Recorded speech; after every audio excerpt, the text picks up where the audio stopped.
We know it's a big problem. But shame on us at this moment in time if we don't turn over every single stone and find every possible way to deal with this. But some are skeptical of the new plans. I guarantee you this program is not going to work. And we're going to be back at square one. Charlton D'Souza with the subway advocacy group Passengers United says he's heard promises to put mental health teams on the subway before. He's looking for a new bold step. For example, We're saying to the governor is bring in 300 highly trained National Guard troops who have mental health backgrounds, because there's a lot of them, and they would actually do a better job. They're actually more stronger to deal with some of these violent homeless men. now many of the district attorneys around town have started talking about not prosecuting fare beating. They call it a tax on being poor. Adams says he's going to meet with those district attorneys and encourage them to start enforcing fare beating and other minor subway infractions. He says there are methods like fair fares and other things and programs that can help you get on the subway if you do need some help paying to get to work or get to school. Live in Lower Manhattan, Henry Rossoff, PIX11 News. Yes, now to talk about the new subway safety initiative is Charlton D'Souza, the president of Passengers United. Mr. D'Souza, thank you so much for joining us. First of all, what do you think of the mayor's new safety push? I think the mayor has a lot of work to do in terms of protecting people on the subway. As you know, in January, the mayor had announced the SOS program to help the homeless in the subway. And then, unfortunately, Michelle Goh, was pushed on the tracks. That was very devastating to all of us. We just hope that this new plan is going to work.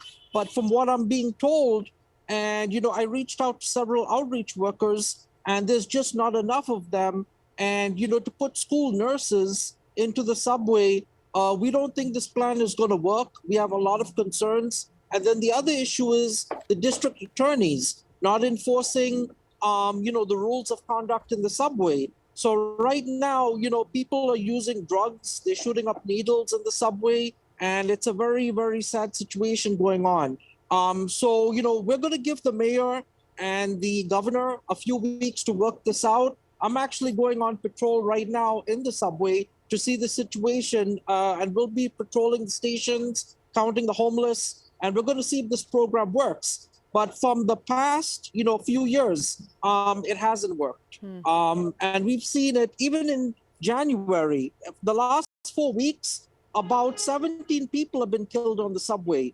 From suicides, people have been hit by trains, people shooting up needles. Yeah, crime is way up. We know that there were 30 people who were actually pushed on the tracks in 2021. And Mr. D'Souza, you happened to mention Michelle Goh. She was 40 years old, pushed in front of a moving train, was killed, apparently by a homeless man who suffered from schizophrenia. So, a lot of people are hearing about these stories. They're seeing the increase of crime, and people are afraid to ride the subways. Do you think that this is actually going to work? But also, at the same time, do you think that this also criminalizes homelessness and criminalizes those who suffer from mental health issues?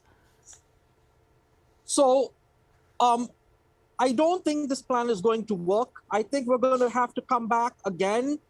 Another person's going to be killed in the subway. That's my prediction.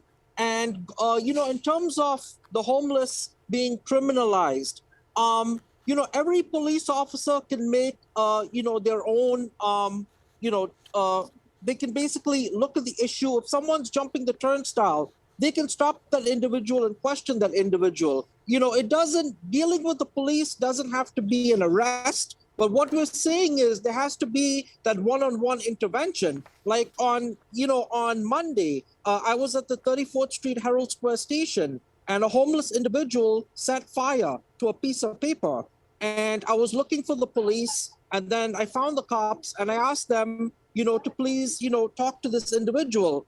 You know what the police did? They just told him to leave the system. That's it. They didn't have that one-on-one intervention.